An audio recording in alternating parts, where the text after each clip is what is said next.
Gregory Mahalik, FTH212. This is week 4, module 4's assignment. Here we have our initial, one of our practice panels. So on here, what I kind of did is I did an outline on these outer two of the border, just beveled the edges, and then the center actually cut more of a groove down in them, and just that way give me different. This one I got pretty crooked looking at it through the camera. This way I get different techniques of practicing working on different edges. That way I can kind of learn not to fall into the groove or slide off on the bevel. Very obscure patterns here. I was trying just different things to see how and get a feel for the iron, how it burns, as well as hand steadiness, how to place my hand underneath the hold. Do I need to hold the material, move it to the iron to material? Just trying to play around with different methods to find out what is going to work the best for me. Here we did a bunch of dots. I used the smallest tip in the wood burning kit.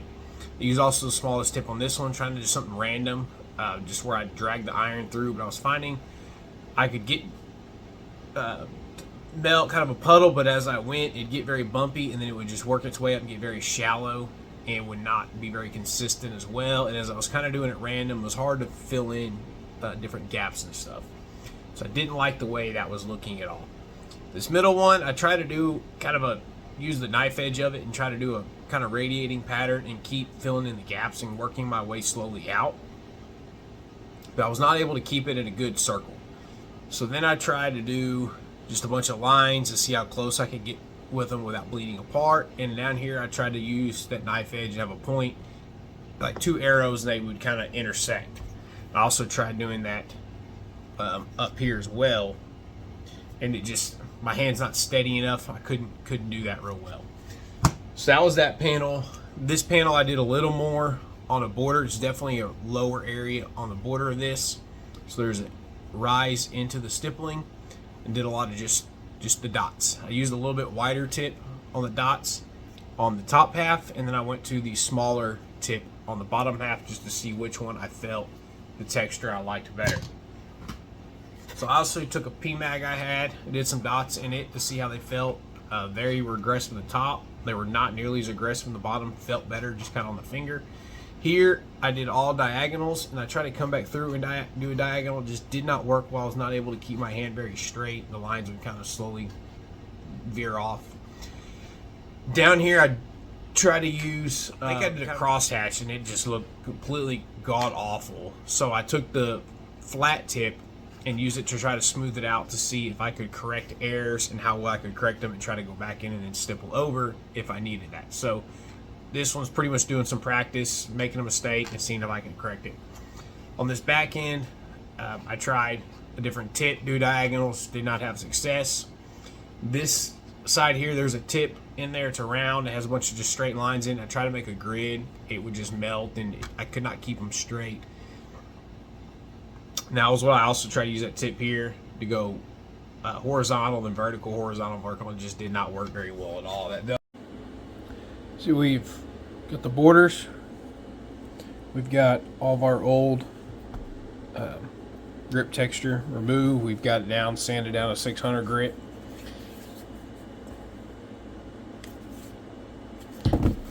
Kind of going, before I finish this part out on the other side, you see I've got borders here. I'm probably going to eventually carry it up, but I wanted to see how it felt first on this end, especially since I'm right-handed. The only time my finger's up here is when I'm indexing the trigger. Otherwise, this portion don't really need it. First, the thumb's on this side. That's why I can always add in this area at a later time for some reason if I want it, but I'm going to keep it kind of going into the frame. So here's our backside. We have our border in here, and I'm going to splice a couple pictures in before I did any stippling. Got the border cut on the other side. You can still see some of the Sharpie outline of where I drew the border in. Again, the pictures will be spliced into this to show before we did any of the stippling here. So going into this backside, the trigger housing here in the front, you'll notice I kind of started to come around and I stopped. The iron quit working. So I've been having an issue with this iron since I first started doing these test panels, where I could run the iron for 8 to 10 minutes. That's with the heat up time in there as well, and the iron would just get too hot to handle. I'd have to unplug it, let it sit, cool off, resume.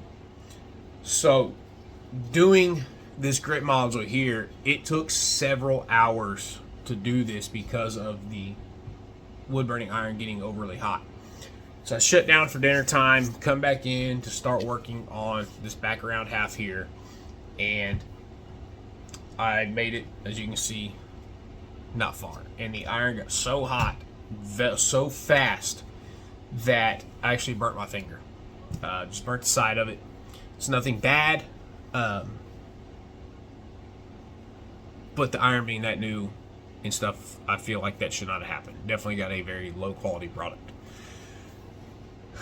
This iron, as well, is very narrow, very hard to handle. We're very far from the tip of it, so that makes it even harder to be a steady hand, especially you don't have a steady hand to start with when you're moving your hand this far back. Makes it even harder. A good stippling iron, from what I was researching online, just doing Google search for stippling irons, most of them you're actually gripping it down here, and it's insulated, of course. This one's bare metal, but that would make a big difference in the process. So rolling into part 3, what could be done to make things go more smoothly, and discussing our entire process. So we already kind of highlighted the process with these panels, made a rough border, and tried different. I'm brand new to stippling, never done it before. So I had to get a feel. I had to do some trial and error and see what worked, what didn't work, what tips worked, what tips didn't work. And then finally, after we played around with it on this and the mag, we ended up with this pattern. I like the way the dots felt the best. They're not overly aggressive. Clothing doesn't snag on them, as I can take it and run on my shirt.